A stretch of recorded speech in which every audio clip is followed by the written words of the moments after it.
सुप्रभात रसिक हो. आज दिवाळी पाडव्यानिमित्त आपण इथे सर्व जमलो आहोत. आणखीन आपला दिवाळी पहाटचा कार्यक्रम रंगणार आहे. तर मी डॉक्टर आशुतोष प्रधान, कार्यवाह चांद्रसेनी कायस्थ प्रभू मंडळ, आपले सगळ्यांचे सहर्ष स्वागत करतो. तसेच आपल्याबरोबर जे आपले प्रमुख कलाकार आहेत सत्यजित प्रभू यांचं मी स्वागत करतो. तसेच प्रभाकर मोसमकर यांचं स्वागत करतो. संदीप पेठे यांचं स्वागत करतो. आणखीन आपण आज आमच्या आव्हानाला प्रतिसाद देऊन इथे उपस्थित आहात, आपले सर्वांचे सहर्ष स्वागत. यांचं स्वागत करायला मी आपले कार्याध्यक्ष पराग प्रधान यांना विनंती करतो की त्यांनी बुके देऊन या सर्वांचं स्वागत करावं. सत्यजित प्रभू यांना कार्याध्यक्ष पराग प्रधान यांच्यातर्फे पुष्पगुच्छ अर्पण करून त्यांचं स्वागत.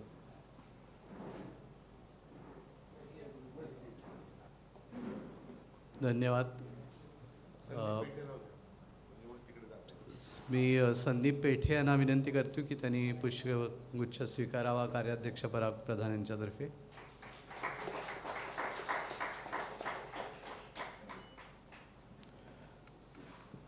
प्रभाकर मोसमकर यांना मी विनंती करतो की त्यांनी कार्याध्यक्ष पराग प्रधान यांच्यातर्फे पुष्पगुच्छ स्वीकारावा.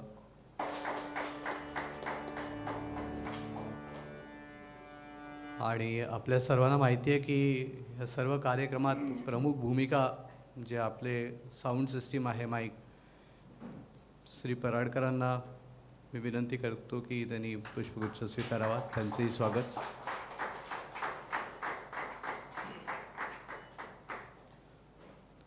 आणि कार्यक्रमाला सुरुवात करायच्या आधी मी मंदारजींना विनंती करतो की त्यांनी सत्यजित यांच्याबद्दल काही दोन शब्द बोलावे. धन्यवाद. कार्यक्रम सुरू करण्यापूर्वी सर्व रसिकांना एक विनंती आहे, आपापले मोबाईल फोन्स कृपया सायलेंटवर ठेवा किंवा स्विच ऑफ केलेत तर सर्वात उत्तम.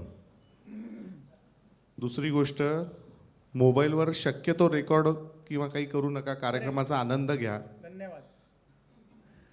आम्ही रेकॉर्ड करतोय कार्यक्रम, तो तुम्हाला नंतर यूट्यूबवर दिसेल. कार्यक्रमात काय होतं, मोबाईलमध्ये लक्ष राहतं, मग कार्यक्रमाचं हे दुर्लक्ष होतं. मग म्हणून एवढी फक्त विनंती आहे. यानंतर सत्यजित विषयी काय बोलायचं, म्हणजे खूप बोलण्यासारखं आहे आणि किती बोलायचं याला काही मर्यादा आहेत. त्याला मी जवळजवळ 28-29 वर्ष आमची मैत्री आहे आणि तो जेव्हा आज त्याचे बाबा समोर आहेत, माझ्या आयुष्यातला पहिला कार्यक्रम हा सत्यजितने वाजवलेला आहे. आणि आजपर्यंत कुठलाही कार्यक्रम असेल तर पहिला फोन सत्यजितला केला जातो.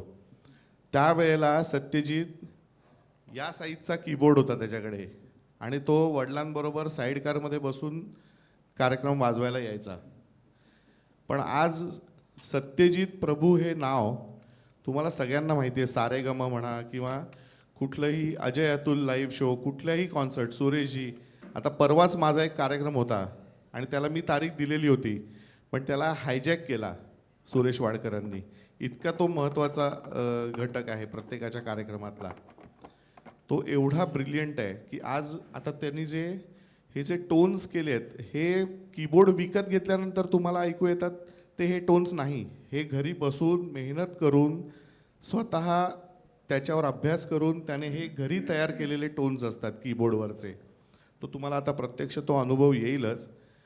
त्याच्यानंतर एक दुसरी त्याच्याबद्दल वैशिष्ट्य म्हणजे तो एका हाताने गाणं वाजवतो आणि दुसऱ्या हाताने त्याच गाण्याचं म्युझिक वाजवतो. इतका तो ब्रिलियंट आहे. म्हणजे सरळ सरळ मेंदूचे 2 भाग करायचे. अर्धा मेंदू वेगळं काम करतो, अर्धा मेंदू वेगळं काम करतो. इतका तो विद्वान आहे. चला सुरू करूया. आणखीन एक आता म्हणजे खूप बोलण्यासारखं आहे. त्याला म्युझिक शिवाय दुसरं तो कधीच कोणाशी बोलताना दिसणारच नाही. म्हणून मी आत्ता तेच विचारलं परिणिताला, त्याची बायको बसली आहे, वडील बसले आहेत, मुलगी बसली आहे, की तुमच्याशी तरी वेगळं काही बोलतो का. तो कधी क्रिकेट किंवा कुठल्याही इतर कुठल्याही विषयावर नाही, फक्त म्युझिक या विषयावरच बोलतो. येतच नाही ना दुसरं काही. चांगलं आहे, पण जे येतं ते इतकं उत्तम येतं की दुसरी काही विषय मांडायची गरजच नाही आहे. आत्ता एक अचिव्हमेंट म्हणून सांगतो की संपूर्ण भारत देशामध्ये सत्यजित प्रभू हा एकमेव कीबोर्ड प्लेयर असा आहे की ज्याला ही जी कंपनी आहे ना, रोलँड, जी सिंथेसायझर बनवते, त्या कंपनीने सत्यजितला साईन केलेलं आहे की ते जे नवीन नवीन कीबोर्ड्स दरवर्षी बाजारात आणतात, तर एक भारतीय वादक म्हणून तुम्हाला त्याच्यात कुठले टोन्स हवे आहेत, त्याच्यात काय इम्प्रोव्हायझेशन करायला हवं आहे, हे सल्ला देणारा म्हणून सत्यजितला त्यांनी नेमणूक केलेली आहे. ही फार मोठी अचिव्हमेंट आहे. आपण ताबडतोब कार्यक्रम सुरू करूया, कारण ठरल्याप्रमाणे अर्धा तास उशीर झालेला आहे. आता सुरू करायला हरकत नाही. धन्यवाद.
नमस्कार. चांद्रसेनीय कायस्थ प्रभू मंडळ विलेपार्ले आयोजित दिलखुलास सत्तू या कार्यक्रमात मी तुमच्या सगळ्यांचं स्वागत करतो आणि तुम्हाला सगळ्यांना दिवाळीच्या शुभेच्छा देतो. आत्ता आपण सत्तूचं वर्णन ऐकलंच मंदारकडनं आणि नांदी पण झालेली आहे आणि अशा असंख्य गोष्टी आणि गमती जमती आता तुम्हाला त्यात ऐकायला आणि बघायला मिळणार आहेत, जे काही तुम्ही त्याच्याकडनं ऐकलं त्याच्यामध्ये. तर आपण, मला वाटतं, अभंग तो कयाचे नावाचा जो काळेकाकांचा अल्बम होता, त्यातला एक अभंगाने आपण सुरुवात करूया कार्यक्रमाची. 1-2 मिनटं फक्त त्याच्या आधी बोलतो. मंदारने सगळं खूपच कौतुक केलं माझं, पण त्याचबरोबर मी सुद्धा गेल्या 30 वर्षात असं मला अनुभव आहे की स्वरगंधार या संस्थेमार्फत इतके उत्तम आणि दर्जेदार कार्यक्रम कायम त्यांनी देण्याचा प्रयत्न केला आहे. फक्त मार्केटमध्ये काय चालतं ते न करता अभिजात म्हणजे काय, किंवा आपल्यातील काही दिग्गज कलावंतांचे, त्यांची 75 असेल, त्यांचा 80वा वाढदिवस असेल, किंवा असं काही मोठं काहीतरी त्यांच्या आयुष्यातला जो क्षण असतो तो घेऊन साजरा करणं आणि अतिशय उत्तम पद्धतीचे कार्यक्रम आयोजित करणं, हे कायम मंदारने पाळलेलं आहे आणि त्याचा एक भाग मी कायम होतो. काही दिवसांपूर्वी त्यांनी मला फोन केला की तुझा असा कार्यक्रम आपण करूया का. तर हा खरं म्हणायला गेलं तर आमचा अगदीच पहिलाच प्रयोग आहे असं आपण म्हणूया. संदीप पेठे जे माझे मित्र आहेत, हे मूळ पार्ल्याचे, पण आता गेली काही वर्ष पुण्यात असतात.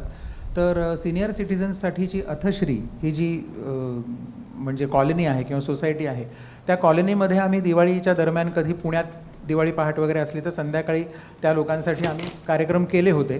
तर संदीपनीच मला विचारलं होतं तेव्हा, एकदा तर प्रभाकर मोसमकर पण आमच्याबरोबर होते, पण जेव्हा काहीच नव्हतं त्यावेळेला आम्ही तबला मशीन, जे छोटंसं जे तबला मशीन असतं त्याच्याचवरती आम्ही सगळ्या प्रकारची गाणी वाजवली होती.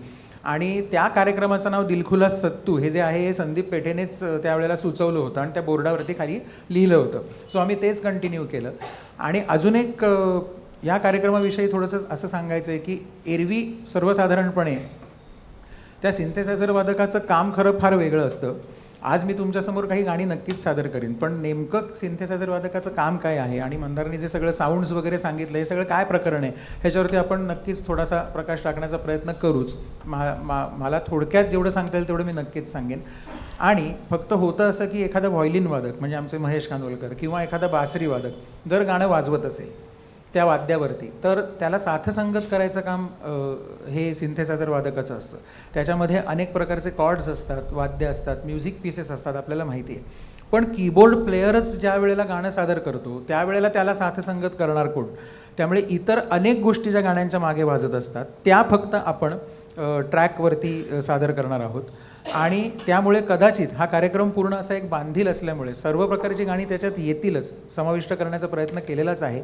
पण कदाचित एखादी फरमाईश जर आली तर ती, कारण इथे माणसं कमी आणि वाद्य जास्त आहेत, पण काही अंशी आपल्याला त्या फरमाईशी कदाचित पूर्ण करता नाही आल्या तर फक्त राग मानून घेऊ नका. पण मला असं वाटतं की ही गोष्ट जशी आपण कार्यक्रमाची पुढे नेऊ त्यानुसार जशी गाणी येतील तर मला असं वाटत नाही की कुठे काही कमी पडेल. त्यातून आपण त्याचा अंदाज घेत घेत हा कार्यक्रम रंगवत नेऊ. संदीपने सांगितल्याप्रमाणे आपण अभंगाने कार्यक्रमाला सुरुवात करूया.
खळेकाकांनी या अभंगाला तर एक फारच सुंदर चाल लावली होती. पण खळेकाकांची भावगीतं अनेक आपल्याला माहिती आहेत, तोंडपाठ आहेत, मुखोद्गत आहेत. माहीत काय तुला काय बोलायचं आहे? अच्छा, मला वाटतं काय वेगळं याच्याबद्दल सांगणार होतास की काय? तर मला वाटतं पाडगावकर आणि खळे ह्या जोडगोळीने अनेक उत्तमोत्तम गाणी किंवा भावगीतं आपल्याला दिलेली आहेत. तर अशा जोडगोळीचं एक सत्तू भावगीत जर कुठलंही तू हे करशील त्याप्रमाणे तुझं ट्रॅकवर असेल किंवा ट्रॅकवर ते आम्हाला या ट्रॅकसाठी मी विशेष आभार आमच्या महेश कांदोलकर यांचे मानेन, कारण दस्तूर खुद्द श्रीनिवास खळे काका यांनीच खूप वर्षांपूर्वी आमच्या महेश दादांना सांगितलं होतं की तू खळे रजनीतनं इतकं सुंदर वाजवत असतोस तर तूच माझ्या 8 ते 10 गाण्यांची एक CD कर. तर काही वर्षांपूर्वी ती CD ज्या वेळेला केली त्यावेळेला ते ट्रॅक सगळे आम्हीच वाजवले होते. आणि आमच्यातले खूप ज्येष्ठ जगदीशजी मयेकर यांचासुद्धा त्याच्यामध्ये तबला आपल्याला ऐकायला मिळेल. आज जगदीशजी आपल्यात नाहीत, पण मला ते गाणं ज्या वेळेला मी काल ऐकत होतो त्यावेळेला मला जगदीश दादाची खरंच खूप आठवण आली. तर श्रावणात घननिळा हे ते भावगीत आहे. आपण त्याचे 2 अंतरे ऐकूया.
मराठीत अनेक दिग्गज संगीतकार आहेत हे आपल्याला माहितीच आहेत, पण आपल्यातले असे पण एक संगीतकार आहेत की जे उत्तम गायकही आहेत. आणि त्यांनी जनकवी पी सावळाराम यांचं एक अतिशय सुरेख गाणं स्वतः गायलेलं आहे आणि ते गाणं अजरामर तर झालेलंच आहे. आणि ती मी बघतोय मगाचपासून तू जे काही वाजवतोयस ते सगळं मनातल्या मनात लोक ती गाणी म्हणतायत किंवा हां म्हणूनच तशी गाणी निवडलेत. हे बघ, यांच्या सगळ्यांच्या मध्ये मला तरी मी लहान वाटतोय. माझी मुलगी सोडता आणि माझी बायको सोडता, तर मलाच जर ही गाणी पाठ आहेत तर बाकीच्यांना ती असणारच जाईल. म्हणूनच आपला सगळा मेनू एकूण छान वाटेल असं मला आतून वाटतंय. आवडतोय का कार्यक्रम? थँक्यू. कारण काय आहे ना, तू गाण्याचे बोलबिल सांगायचं मला वाटतं मी पण भानगडीत पडणार नाही. तू पहिल्या ह्याच्यातच सुरावटीतच लोकांना कळली काय गाणं आहे. त्याच्यामुळे कारण गायक नाही आहे पण हा स्वतः गातोच आहे असंच त्याचा अर्थ आहे. याचं वाद्य पण गातच आहे. तर आपण कवी सावळारामांचं आपण ते गाणं नक्की ऐकूया. पुढचं एक भावगीत आहे जे ज्येष्ठ संगीतकार असून तितकेच दिग्गज गायक आहेत, पंडित हृदयनाथ मंगेशकर यांनी ते गायले. सादर करूया.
गीत रामायण असं नुसतं म्हटलं तरी आपल्यावरती काटा उभा राहतो, अंगावरती शहारा येतो आणि मग ते आठवतं गदिमा किंवा बाबूजी. तर आता बाबूजींनी गायलेलं पण संगीतबद्ध केलेलं पण असं गीत रामायणातली सगळीच गाणी आहेत. म्हणजे आपल्याला आता सगळ्यांना आता इतकी वर्ष आपण ऐकतोय, मला वाटतं किती 60-एक वर्ष होऊन गेली असतील ना गीत रामायणाला, जास्त आहे तुम्हीच सांगू शकता. पण अजूनही ते लागलं की बंद करावं असं वाटत नाही, किंवा रेडिओ किंवा जिथे कुठे आपण ऐकत होतो. तर तू गीत रामायणातलं काय मला वाजवशील? म्हणजे बाबूजींचंच ना आपण थोडक्यात आठवण काढून त्यांची. हां तू तुझ्यावरती हां तू ठरव काय व्हायचं.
तू तू आत्तापर्यंत जवळजवळ 5-6 गाणी वाजवलीस.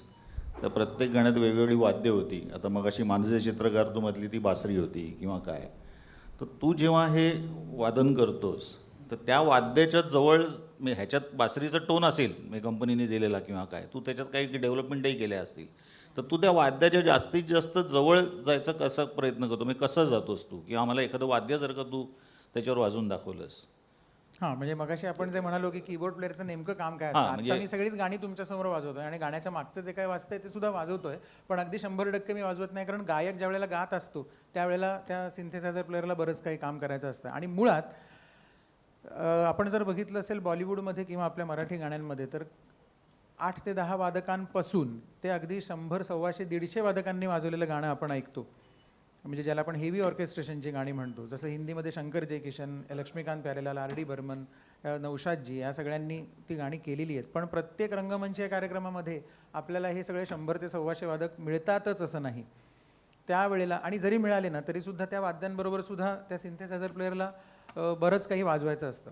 मुळात असं आहे की एखादा बासरीवादक जर प्रेक्षकातनं कोणीतरी असा जरी दिसत जरी नसला प्रेक्षकातनं, तरी बासरीचा आवाज त्या प्रेक्षकांना ओळखता येतो किंवा ढोलकीचा आवाज त्या प्रेक्षकांना ओळखता येतो. 40-50 वादक असतील आणि तो ढोलकीवादक दिसला जरी नाही तरी लोकांना हे कळतं की ही ढोलकी वाजते.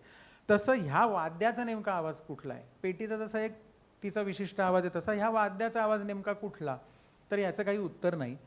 जी काही 100-125 वाद्य, जसं पेटी हे मूळ वाद्य आहे, कीबोर्डच्या फॅमिलीतलंच, कीबोर्ड म्हणजे या पट्ट्या ज्या आहेत त्या फॅमिलीतलंच पायपेटी, ऑर्गन किंवा ॲकॉर्डियन किंवा पियानो ही सगळी वाद्य आहेत. किंवा फुंकून वाजवायची जी वाद्य आहेत त्याच्यामध्ये बासरी आहे, क्लॅरनेट आहे, सनई आहे. वरातीमध्ये आपण बघतो तो सगळा ब्रास सेक्शन आहे, त्याच्यात ट्रम्पेट, ट्रॉम्बॉन, सॅक्साफोन, ट्यूबा, अनेक प्रकारची वाद्य आहेत. तंतुवाद्य जर बघितली तर संतूर आहे, सितार आहे, मेंडोलिन आहे, गिटार आहे. गिटार नुसतं गिटार नाही, गिटार आणि गिटारचे अनेक प्रकार आहेत. त्याचबरोबर स्ट्रिंग्स सेक्शन म्हणजे बोनी आपण वाजवतो ती वाद्य आहेत, त्याच्यात व्हायलिन्स आहे, सारंगी आहे, तार शैनाई आहे, स्वर्लिन आहे. व्हायलिनच्याच बरोबरीने व्हायलिनसारखंच दिसणारं दुसरं चेलो नावाचं वाद्य आहे, व्हिओला नावाचं वाद्य आहे, डबल बास नावाचं वाद्य आहे. अनेक प्रकारची वाद्य आपण ऐकतो. तर हे सगळे जे साऊंड्स आहेत या वाद्यांचे, हे आपल्याला काही रेडीमेड मिळत नाहीत. संदीप, कीबोर्ड आपण 1 लाख रुपयाचा आपण कीबोर्ड समजा आपण आणला असा दुकानातनं, तर बटन दाबलं की संतूर वाजला आणि बटन दाबलं की सितार वाजला, अशी काही त्याच्यात सोय नसते. आणि सुदैवाने किंवा दुर्दैवाने हे सगळं शिकण्याचा कुठे क्लास नाही आहे. म्हणजे भारतीय शास्त्रीय संगीत, मग ते उत्तर हिंदुस्थानी असेल किंवा साऊथ इंडियन म्युझिक असेल, ते आपल्याला शिकायचं असेल तर आपल्याला त्याचा क्लास लावता येतो. वेस्टर्न क्लासिकल शिकायचं असेल तरी त्याचा क्लास लावता येतो. सो हात तुम्हाला पेटीचा शास्त्रीय संगीतासाठी करायचा आहे का पियानिस्ट बनायचं आहे वेस्टर्न क्लासिकलचं, तर त्या दृष्टीने आपल्याकडे खूप क्लासेस किंवा तशा सोयी आहेत. पण तो साऊंड आधी कसा बनवायचा ह्याचा कुठेही क्लास नाही.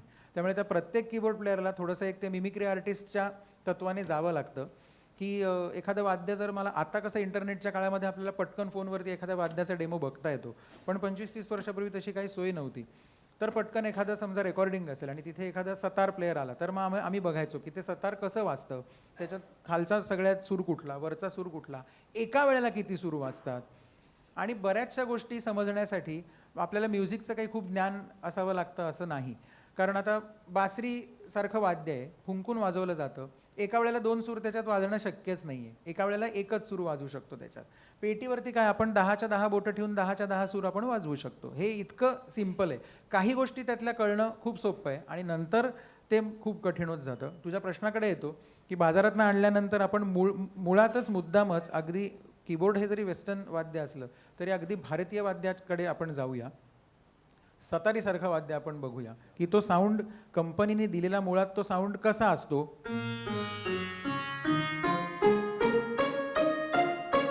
तर ह्याच्यामध्ये हा फारच म्हणजे एखाद्या किलबिल कार्यक्रमात जसं आपल्याला ऐकू याचं दूरदर्शनवर तसं काहीतरी बॅकग्राऊंड म्युझिक चालू आहे असं आपल्याला वाटतं, पण त्याच्यामध्ये जी चिकारी आहे, त्याच्यामध्ये जी तरफ आहे, त्याच्यामध्ये जे मिंडकाम आहे ते आपल्याला सफेद दोन आहे आपल्याकडे,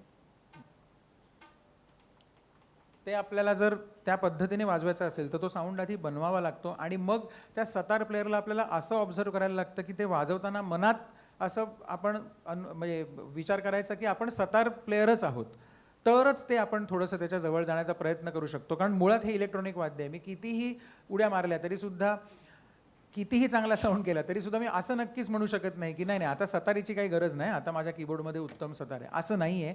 सो बॉटम लाईन इज ते जे ॲकॉस्टिक वाद्य आहे, पेटी असेल, सतार असेल, गिटार असेल, त्या वाद्याला आपण कधीच रिप्लेस करू शकत नाही.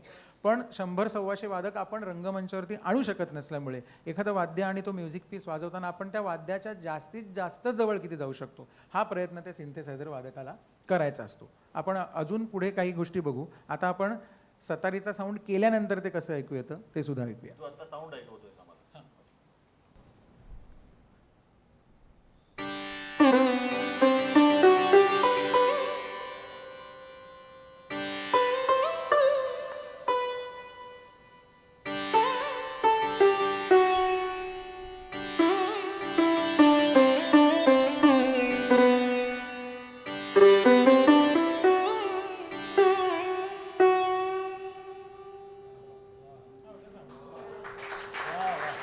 नाही मन भरलं. डोळे मिटल्यावर आम्हाला मी सतार ऐकतोय असंच वाटलं. एक तरी कडवं सत्तू, एक कडवं नक्की. बरं ठीक आहे ठीक आहे ठीक आहे. कडव्यापासून सुरू करूया, आपल्याला गाणं ओळखू येईल.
अशी साधारण किती वाद्य आहेत रे याच्यामध्ये तू वाजवू शकतो? जशी 60 ते 70 60 ते 70 वाद्य तू ह्याच्यावरती प्रयोग केलेले आहेस किंवा करू करायला शकतो. हो करायला लागतं.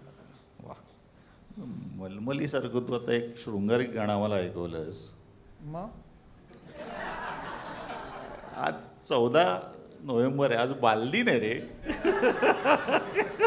आत्ताच आठवायला पाहिजे तुला हे मलमली आता आम्हाला दारूने बालगीत झाल्यानंतर पण बालगीत. ऐकव एखादं.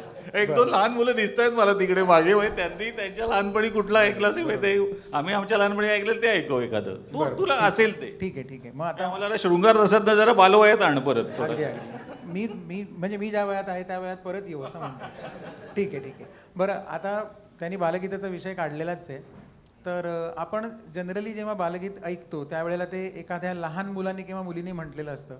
पण आपण मुद्दाम अगदी आपल्याला सगळीकडवी पाठ आहेत त्या गाण्याची. पण कदाचित जर नीट विचार केला तर आपल्याला लक्षात येईल की हे गाणं एका प्रख्यात गायिकेने गायलेलं आहे आणि ते अजिबात लहान मुलींनी वगैरे गायलेलं नसून सुद्धा त्या खळे काकांना काय ते आधी जाणवायचं की हे कोणाकडनं आपण गाऊन घेऊया. म्हणजे एकदा कोणाला तरी ते सांगताना मी असं ऐकलं होतं की 108 गायक आणि 102 कवी माझे झालेत असं काहीतरी ते म्हणाले होते. म्हणजे गाणी किती आहेत त्याच्याबरोबर त्यांचे गायकांची संख्या पण 108 होती. आणि कुठलं गाणं कोणाकडनं गाऊन घ्यायचं ह्याचं कास्टिंग जर चुकलं तर ते अर्थात ते कुठल्याच दिग्गज संगीतकारांकडनं चुकलेलं आपल्याला कधीच बघायला मिळालेलं नाही. पण हे बालगीतं असूनसुद्धा एका व्यवस्थित मोठ्या बाईकडनं ते गाऊन घेतलेलं आहे आणि तरीसुद्धा ते आपल्याला खूप छान आनंद देऊन जातं. अतिशय मगाशी सुंदरते ध्यान जेव्हा आपण सादर केलं ते असं लईशी खेळत खेळत जाणारं गाणं होतं. पण हे जे गाणं आहे ह्याच्यामध्ये लईचा कुठेही काहीही उलटसुलट प्रकार न करता ते अतिशय त्या लईला धरून सरळ सरळ जातं. पण त्याची मेलडीच इतकी जबरदस्त तगडी आहे की ते आपल्याला त्या शब्दासकटच ते आपण गुणगुणतोच. आणि ते अख्खं गाणं कोणालाही इथे पाठ नसेल असा एकही अशी व्यक्ती नसेल असं याची खात्री आहे मला. ऐकूया.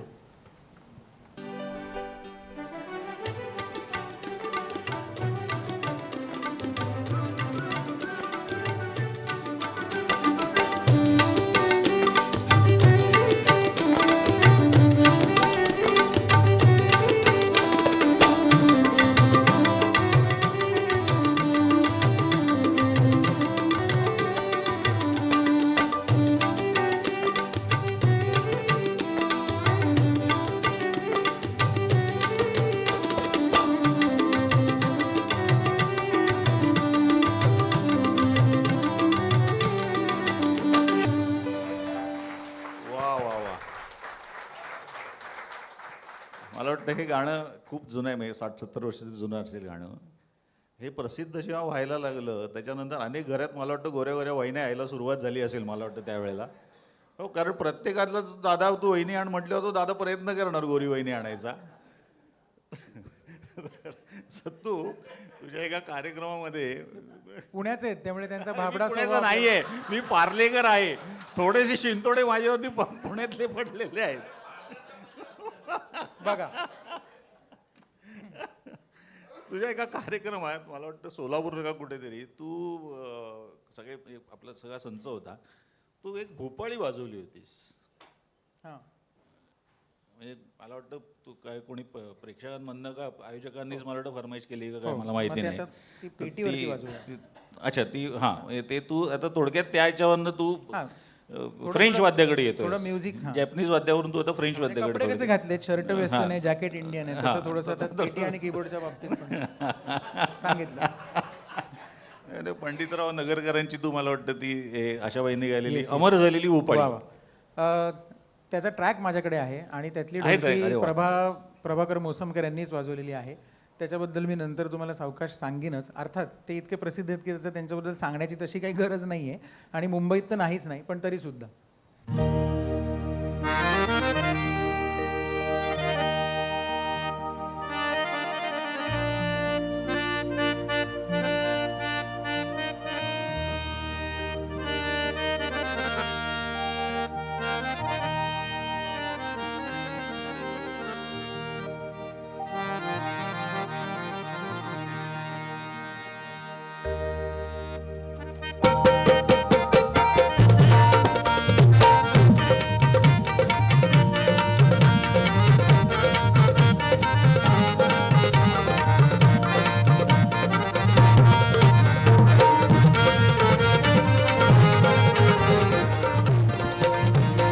वा वा, क्या बात आहे.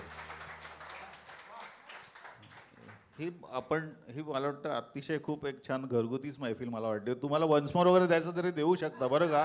नाही अजिबात आता फक्त त्याच्यामध्ये होतं का एक गाणं कमी होतं, त्याच्यामुळे वन मोर घ्यायचं का वन्स मोर घ्यायचं हे तुमच्यावरती आहे. नाही ना, हा मग काय तू म्हणून म्हटलं की तुम्ही उत्स्फूर्तपणे म्हणजे तो फरमाईश असं मगाशी म्हणाला, पण वन्स मोर द्यायचं नक्कीच देऊ शकतो आपण.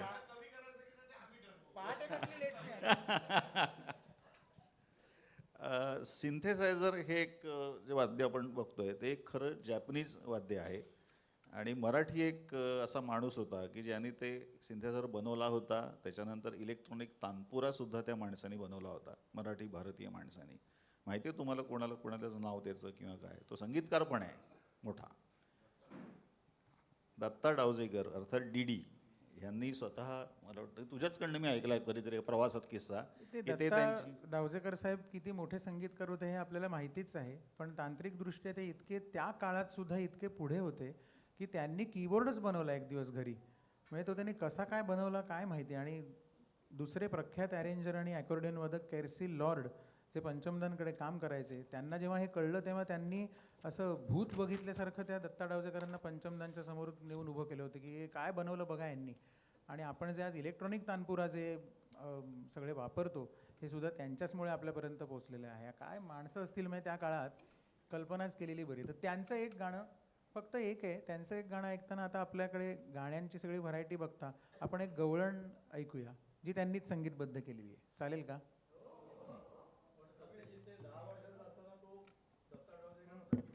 बाबा तुम्हाला मी एक दोन प्रश्न विचारणारच नाही, आहे. मला- काय आणायचे आपल्याकडे बाबा आहेत त्याचे, माझी- त्याच्यामुळे तो एक छोटीशी आठवण अशी आहे, आत्ता बाबांनी सांगितलं म्हणून मला ते आठवलं.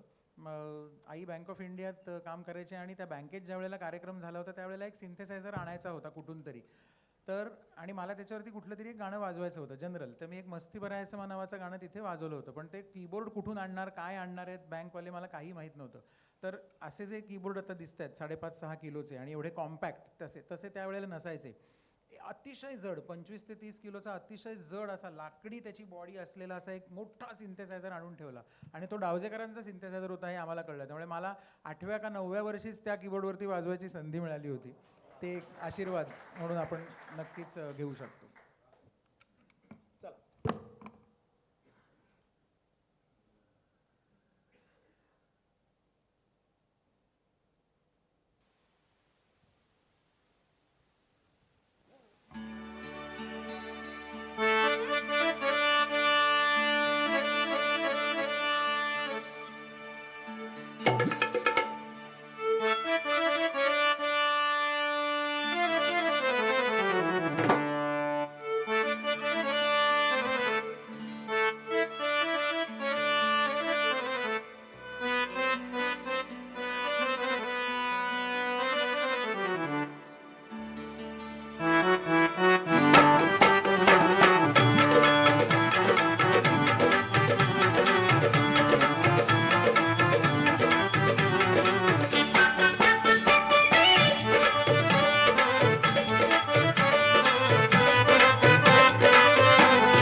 गाणी आहेत म्हणतोयस तू. बऱ्याच लोकांना ही गवळण आहे हे त्याच्या खूप लोकांना वाटतं ही लावणी आहे असं सुरुवातीला वाटतं, म्हणजे ते एकूण तो हे बघता. तू मगाशी बाबूजींनी संगीतबद्ध केलेलं आणि गायलेलं पण मग 1-2 पदं ऐकवलीस आम्हाला. त्यांनी पण एक छान लावणी मला वाटतं एक काय अनेक केल्या असतील, म्हणजे हां, म्हणजे त्यातली एक बरं. कुठली तुला असेल ते, म्हणजे काय आहे ना आपल्याकडे एक तर एक दिग्गज माणूस तिकडे बसला आहे, आहे. हां, त्याला आपण काहीतरी हां हां नाही काम तर करतोच आहे तो उत्तम, पण नाही, या माणसाबद्दल त्याच्याबद्दल मंदारने हा actually- बोलेलच. मंदारने खरं माझ्याबद्दल ते सांगितलं ना, आता माझी टर्न आहे की मी प्रभाबद्दल सांगणं. खरं सांगायचं तर तो किती उत्तम वादक आहे हे आपण सुरनवा ध्यासनवा किंवा आत्ता चालू असलेले सारेगमप यातनं बघतच आहात. पण जादूच्या पेटीचा कार्यक्रम असू देत किंवा आमचा कुठलाही इतर कार्यक्रम असू देत, अगदी सोनू निगम यांच्याकडे असून अमेरिकेचे अनेक दौरे करून सुद्धा ज्या वेळेला जादूच्या पेटीसाठी आम्ही बोलवतो ना, खूप प्रेमाने हा माणूस येतो आणि ढोलकी, ढोलक आणि ऑक्टोपॅड घेऊन येतो. बरं, 3ही वाद्यांवरती तशीच हुकूमत आहे. ढोलकी वाजवल्यानंतर तुम्हाला असं वाटणार नाही की हा पखावज किंवा तबला वाजवू शकेल, आणि वाजवू शकेल म्हणजे वाजवत असेल. आणि तबला वाजवल्यानंतर किंवा पखावज वाजवल्यानंतर आपल्याला वाटतं की नाही, याचं मूळ वाद्य हे पखावजच आहे. असा अतिशय उत्तम वादक आहे. हे जे ट्रॅक आपण ऐकतोय यातली बरीचशी गाणी त्यांनीच वाजवली आणि पुढे आपण काही हिंदी गाणी ऐकणार आहोत, त्यातले सुद्धा ट्रॅकसुद्धा सगळं वाजवण्याचं काम प्रभानीच केलेलं आहे. अफलातून माणूस आहे, अफलातून वादक आहे, खूप बिझी असतो आणि थोडासा वेळ मिळाला की महानगरपालिकेत नोकरी पण करतो. चला, संदीपनी लावणीचा विषय काढलाय तर मला असं वाटतं की आपण एक उत्तम ढोलकीचा सोलो ऐकू आणि मग त्यानंतर आपण, म्हणजे मला आराम मिळावा म्हणून नाही, तो उत्तम वादक आहे म्हणून सांगा.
क्या बात आहे प्रभा, वा.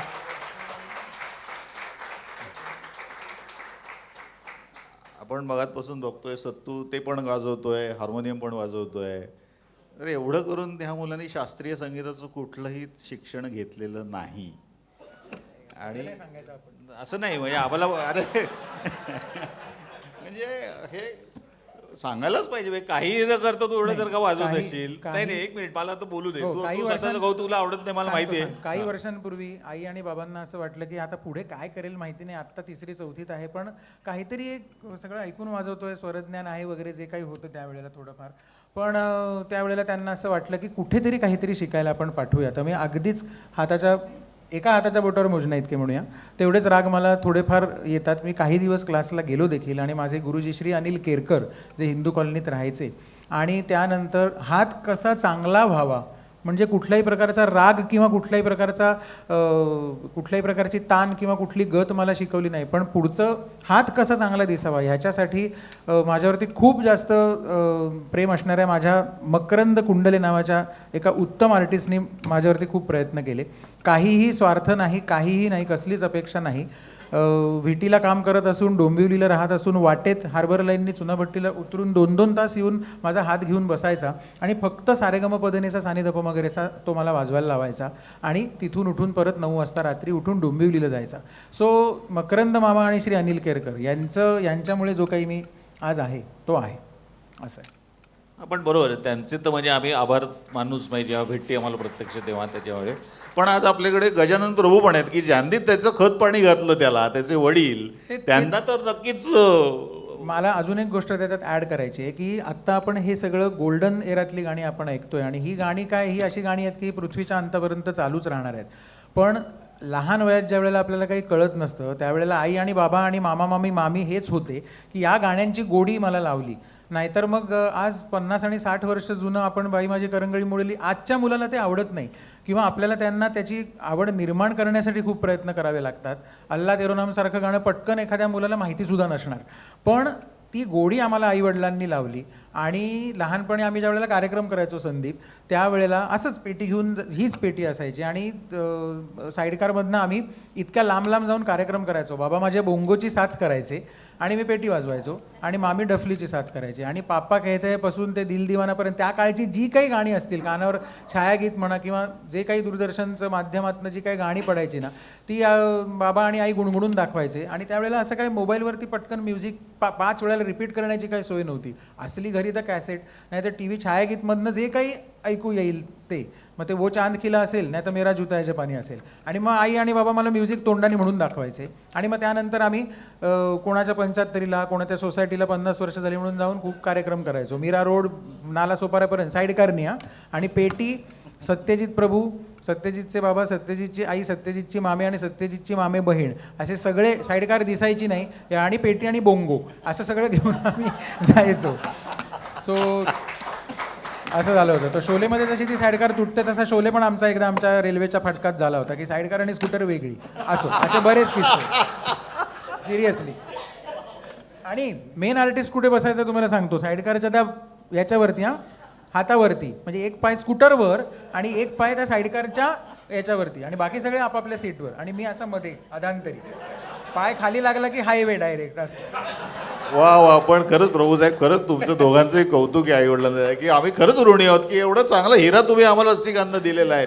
गेले अनेक वर्ष, 30 वर्षापेक्षा जास्त तो मुलगा वाजवतोय त्याच्यापासून. आणि माझी तरी 15-20 वर्षाची ओळख आहे, चांगली मैत्री आहे आमची. पण खरंच हॅट्स ऑफ टू यू. आणि तू आता फक्त मराठीचं ऐकवणार आहेस आम्हाला का? तू मगाशी काहीतरी उल्लेख केलास की हिंदीचं काहीतरी आपण करूया, त्यामुळे आपण हिंदी करणार. त्याच्यामुळे तू हिंदी म्युझिक ऐकायला त्याने आम्हाला शिकवलं. लताबाईंची जी गाणी असतात जुनी त्याच्यामागे जी वाद्य आता हे बघ अशी वाद्य त्यावेळेला आम्हाला त्या वाद्यांना काय म्हणाय, आता मी तुम्हाला बाबांनी विषय काढलाच आहे ते सांगतो की आता हे साधारणपणे गिटार आपल्याला माहिती असतं की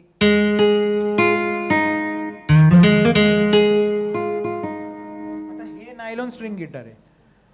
दुसरं एखादं स्पॅनिश गिटार जे असतं त्याचा थोडा साऊंड वेगळा असणार. शेवटी गिटार दिसायला तुम्हाला तसंच दिसेल, वुडन बॉडी आहे, त्याला 6 तारा आहेत, वाजवण्याची पद्धत पण सेम, पण त्याचा साऊंडच वेगळा आहे. ते नायलॉनच्या स्ट्रिंग्स नाही आहेत. तर ते त्याच्यामध्ये एखादं गाणं कुठलं आपण वाजवूया. सॉरी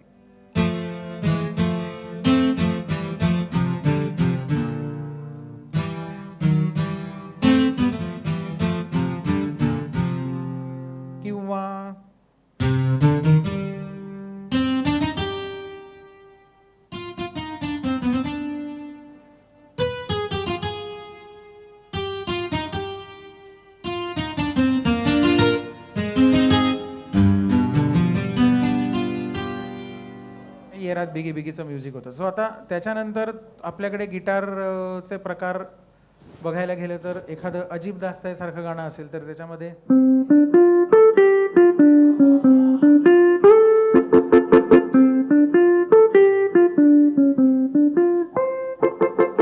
हे एक प्रकार येतो. त्याच्यानंतर इलेक्ट्रिक गिटार येतं ते म्हणजे आजा आजा सारख्या गाण्यात वाजतं की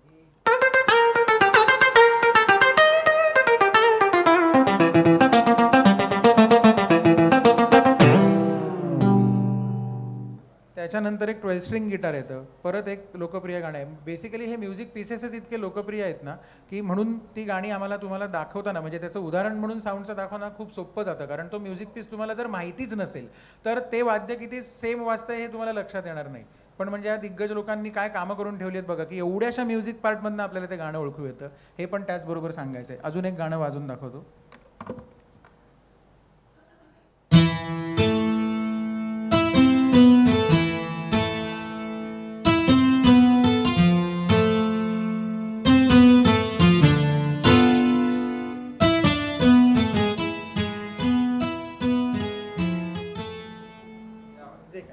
तर नुसत्या गिटारचे इतके प्रकार आहेत. त्याच्यानंतर अकॉर्डियनचे प्रकार त्याच्यामध्ये खूप आहेत की अकॉर्डियनमध्ये खूप बटणं असतात. पेटीमध्ये आपल्याला जसं कपलर ओढलं की 2 सप्तक एका वेळेला वाजतात.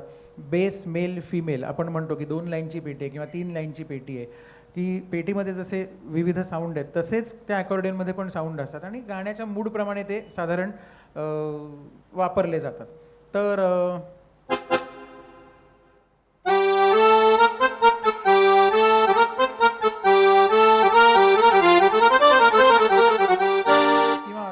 दुसरा एक साऊंड त्याच्यामध्ये असा येणार की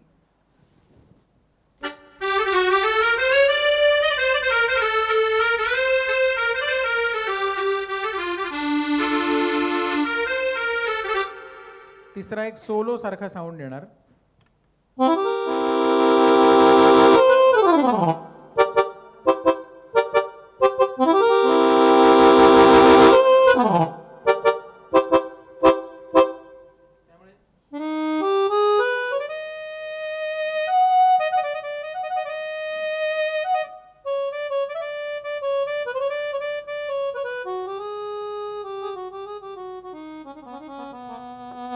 सो खूप प्रकारचे साऊंड्स आहेत.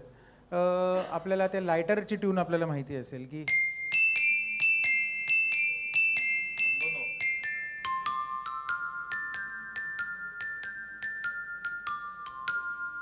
मेंडोलिन सारखं वाद्य असेल तर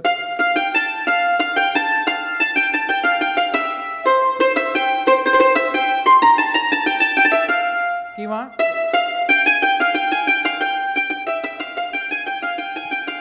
पूर्वीची रेडिओची ट्यून वाजायची डी आहे ना.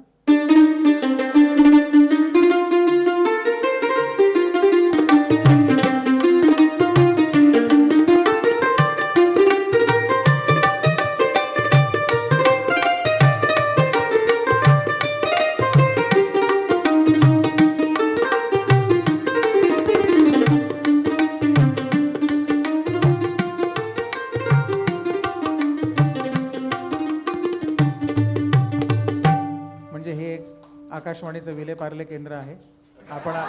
आपण ऐकत आहात दिलखुलास सत्तू.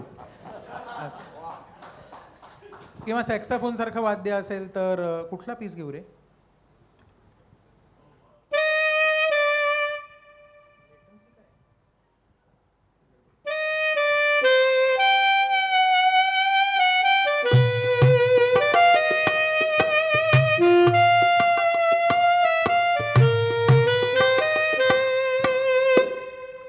वाद्य आहे किंवा ट्रम्पेट सारखं वाद्य आहे.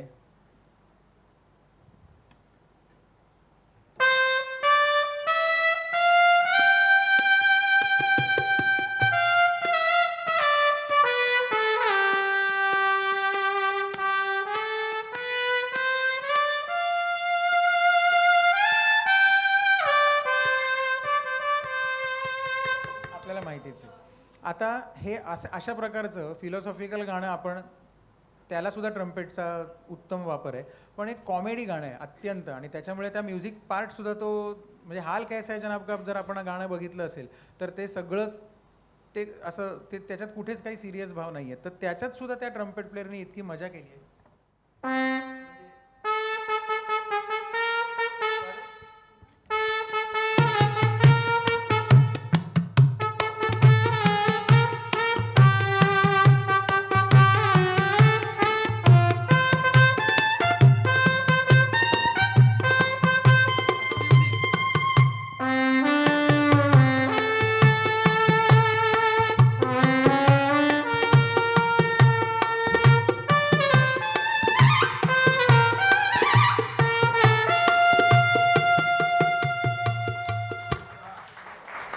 अशा काही गोष्टी करायला लागतात.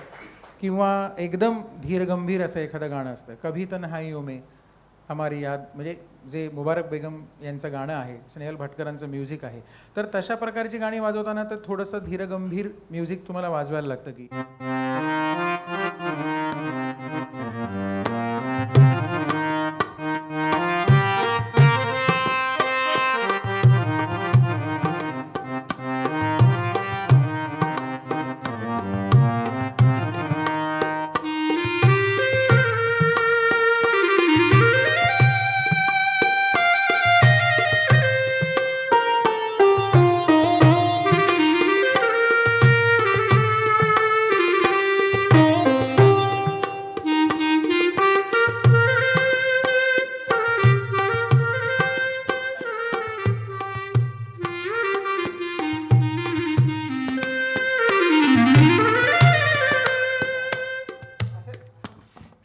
असे म्युझिक पीसेस वाजवायला लागतात आणि तसे साऊंड बनवायला लागतात. किंवा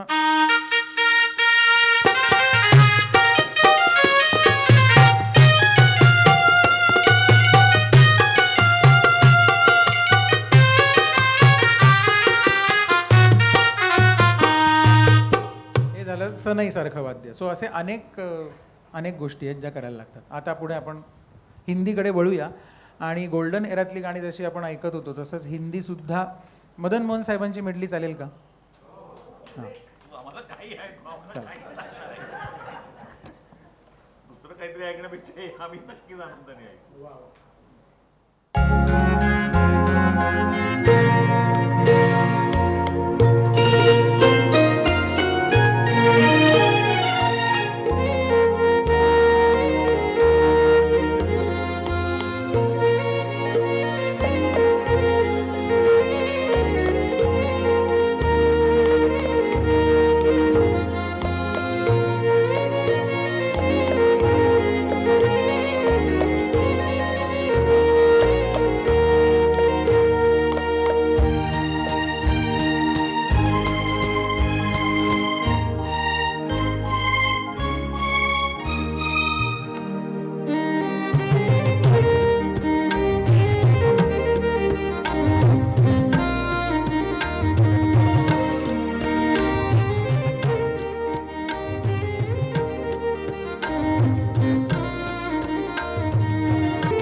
क्या बात आहे सत्तू. आणि प्रभासाठी विशेष टाळ्या. या ट्रॅकमधली सगळी वाद्य, रिदमची जी काही वाद्य आपल्याला ऐकू येतात, पर्कशन्सपासून ढोलक, ढोलकी, ऑक्टोपॅड, कॉंगाज, हे सगळं त्यांनी वाजवलेलं. तबला अर्थात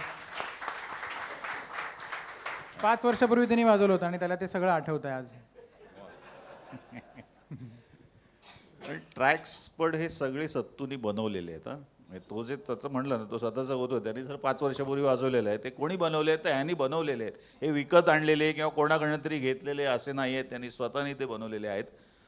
तू खरंच नाही काय व्हायला पाहिजे. तू मगाशी आम्हाला अकॉर्डियन वगैरे हे अजून दाखवलंस. तर अकॉर्डियन म्हटल्यावर मला जरा शंकर जयकिशनजींची आठवण आली. तर तू नसताच काढला विषय, मी कधीतरी आलीच असती, पण ते तोपर्यंत तो हे निघून गेला असता.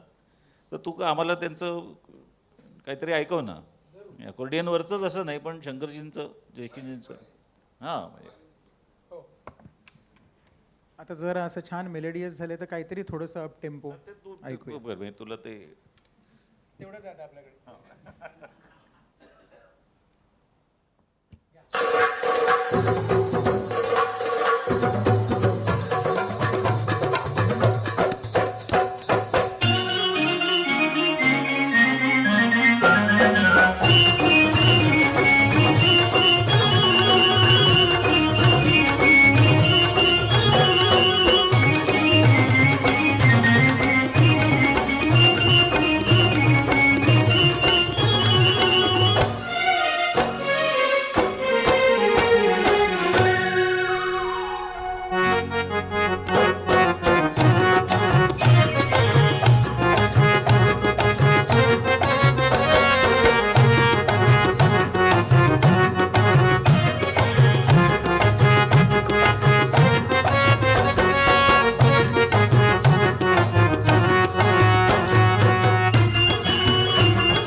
हे काय एकच गाणं वाजवून थांबलंस तू. आम्हाला वाटतं ह्याची पण भेटली आहे हो चंदू. मला वाटलं भेटली.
सत्तू,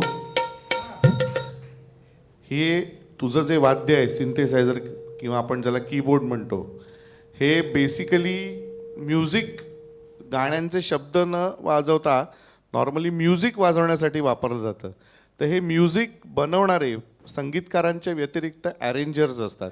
तर त्या अरेंजर्स संदर्भात थोडीशी तू जर बोललास तर देणारच आम्हालाही आनंद होईल. या मेडली नंतरचा पुढचा प्रश्न आमचा तोच होता की त्या वादकाचं काम काय असतं आणि त्या मेन म्हणजे आपण जे म्युझिक पीसेस, जे मगाशी मी म्हटलं की अगदी छोटासा म्युझिक पीस आपण वाजवला, आपल्याला गाणं ओळखू येतं. आता 60-65 वर्ष झाली या गाण्याला तरी सुद्धा. पण मंदारचा खूप चांगला प्रश्न आहे, जे आम्ही जादूच्या पेटीत पण सांगत असतोच. म्हणजे अर्थात त्या संगीत संयोजकांना आम्ही काहीतरी नाव द्यावं अशी आमची पात्रताच नाही आहे, पण बऱ्याच लोकांना ही गोष्ट माहिती नसते. सर्वसाधारणपणे गीतकार, संगीतकार आणि गायक हेच लोकांसमोर येतात. अलीकडच्या काळामध्ये त्या गाण्याचे व्हिडिओज असतात, त्याच्यामुळे कदाचित त्यातले काही वादकसुद्धा आपल्यासमोर येतात. पण बऱ्याच लोकांना हे माहिती नसतं की शब्दाला जी चाल दिली जाते ते काम संगीतकाराचं असतं. पण उडे जब जब जुल्फे तेरी ह्या शब्दाला जरी चाल दिली गेली तरी त्याचे जे म्युझिक पीसेस असतात, हे जे म्युझिक पीसेस आहेत, किंवा बाबूजी धीरे चलनासारखं गाणं असेल तर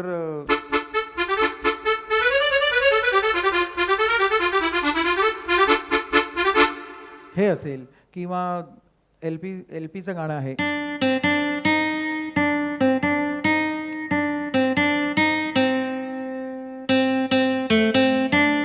आता ही ट्यून जी आहे लक्ष्मीकांतजींनी चाल केलेली असते आणि प्यारेभाईंनी ते अरेंजमेंट केलेलं असतं. सो ह्याला अरेंजमेंट किंवा संगीत संयोजन म्हणतात. हे ऑलटुगेदर एक वेगळंच काम आहे. म्हणजे आप्पा वढावकर आमचे मस्त शब्दात सांगतात की एखादा नवीन फ्लॅट किंवा एखादा नवीन ब्लॉक घेतलेला आपण एखाद्या इंटिरियर डिझायनरच्या हातात देतो आणि तो त्या ब्लॉकमध्ये कुठे काय ठेवायचं आणि कसं काय रंगसंगती असेल, कुठची गोष्ट कुठे मोठी जास्त वाटू नये, कुठली ॲप्रोप्रिएट वाटेल, हे सगळं त्या इंटिरियर डिझायनरचं काम असतं. तसंच संगीतकाराचं ते बाळ आपल्या हातात आल्यानंतर त्या अरेंजरला किंवा त्या संगीत संयोजकाला त्याचे म्युझिकल पीसेस असे करावे लागतात की ते कोणीतरी एकाच माणसाने सगळं काम केलं असं वाटावं. म्हणजे पटकन आपण भेंड्या खेळत असताना सुद्धा आपण अशी अनेक गाणी म्हणतो की वो चांद किला वो तारे हसी, हे आपण म्हणत असताना ना समझे टाटा ना समझे, तर हा जो टाटा हा जो काही एवढासा एक पीस आहे, हा प्रत्येक वेळेला त्या संगीतकाराने केलेलाच असेल असं नाही, पण तो इतका जेल झाला आहे त्या गाण्यामध्ये, त्यामुळे ते आपल्याला गाणं त्या म्युझिक सकट आणि त्या छोट्या छोट्या पीसेस सकट आपल्याला लक्षात येतं. तर ही संगीत संयोजकाची कमाल असते. एक आपण डॉन चित्रपट जो जुना आहे त्याच्यामध्ये एक म्युझिक पार्ट आपण चांगला जुना, त्याच्यामध्ये एक आपण पार्ट फक्त म्युझिकची एक फ्रेज आपण अशी अख्ख्या चित्रपटभर ऐकत राहतो. आता त्यातली गाणी अप्रतिम आहेत. कल्याणजी आनंदजी साहेबांचं म्युझिक आहे. किशोर कुमार असू देत, नाही तर आशा भोसले असू देत, अशा दिग्गज कलावंतांनी ती गाणी गाऊन अजरामर करून ठेवलेलीच आहेत. पण त्याच्यामध्ये संगीत संयोजकाचं कॉन्ट्रीब्युशन आपल्याला लक्षात येत नाही. अख्ख्या पिक्चरभर ती एकच ट्यून चालू राहते आणि ती आपल्याला सगळ्यांना माहिती आहे.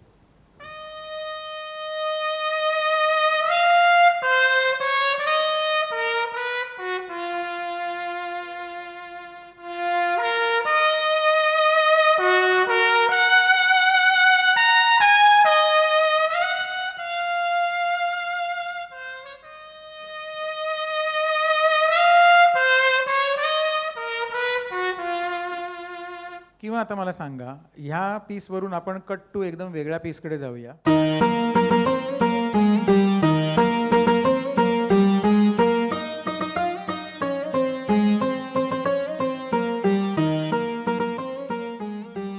आता 50-60 वर्ष होऊन गेली.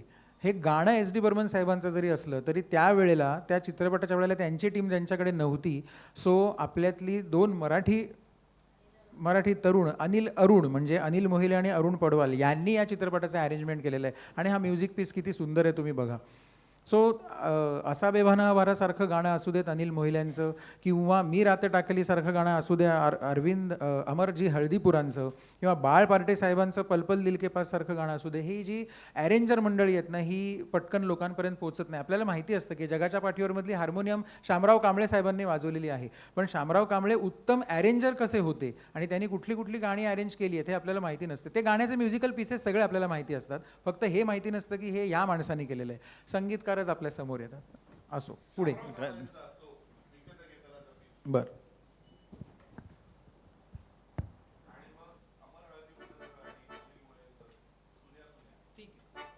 तुला फरमाईश पाहिजे होते ना, फरमाईश आली. नाही, आपल्याकडे गाणं अख्खं वाजवण्यासाठी तसा ट्रॅक नाहीये, त्यामुळे त्याची तेवढी मजा येत नाही म्हणून म्हटलं.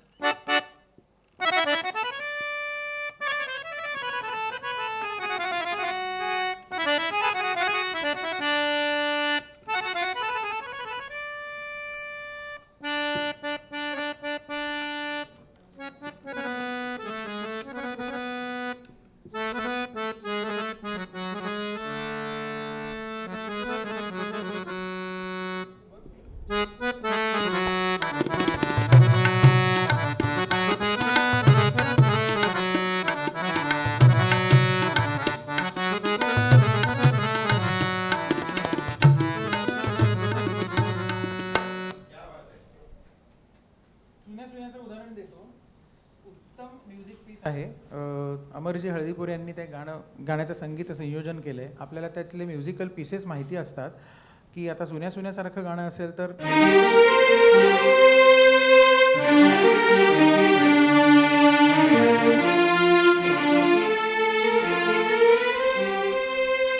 पण याच्या बरोबरीने पॅरलल दुसरी एक मेलोडी लाईन चालू असते. थोडक्यात सांगायचं तर एका वेळेला दोन वेगळ्या म्युझिकच्या फ्रेजेस चालू असतात आणि या व्हायलिन्स बरोबर एक वेगळा चेलोचा ग्रुप एक वेगळी म्युझिकची फ्रेज वाजवत असतो किंवा म्युझिकचा पीस वाजवत असतो.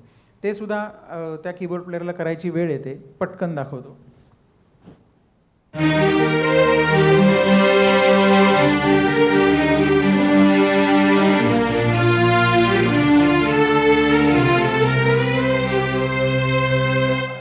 किंवा एक हिंदीतलं एक उत्तम उदाहरण आहे ज्याच्यामध्ये ते फक्त व्हायलिन्स वाजलं ना तर आपल्याला त्याची काही मजा येत नाही, पण त्या व्हायलिन्स बरोबर खूप मोठा पीस आहे आणि त्या व्हायलिन्स बरोबर चेलो वाजलेलं आहे. मी आधी फक्त व्हायलिन्स वाजवतो आणि मग व्हायलिन्स आणि चेलो दोन्ही वाजवून त्याची आपण मजा कशी घेता येईल ते बघूया.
मगाशी सत्तू म्हणाला की इथे 2 वादक आहेत आणि वाद्य भरपूर आहेत, पण मला वाटतं 1-1.5 तास आपण जर का डोळे मिटून हा कार्यक्रम बघत असू किंवा हा हॉलच्या बाहेर जी मंडळी आहेत त्यांना वाटत असेल 60-70 लोक इथे छानपैकी मोठा ऑर्केस्ट्रा चाललेला आहे आणि गायक नाही आहे फक्त, पण प्रत्येक जण वेगवेगळं काहीतरी वाजवतोय.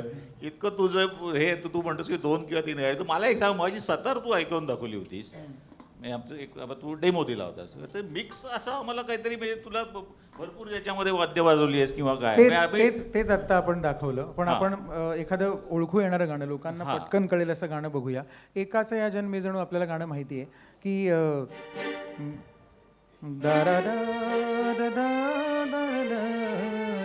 आता म्युझिक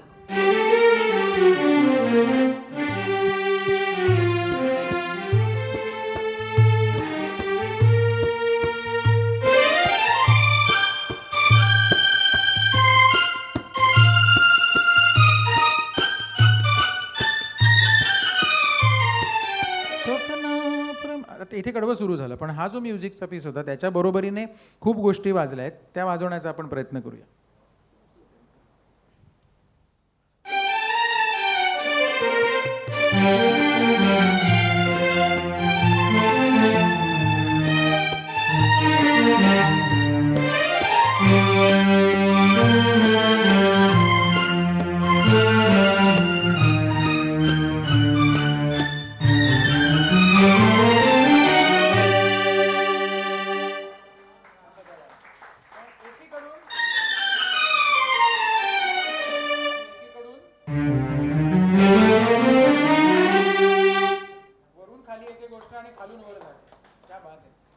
हे शामराव कांबळे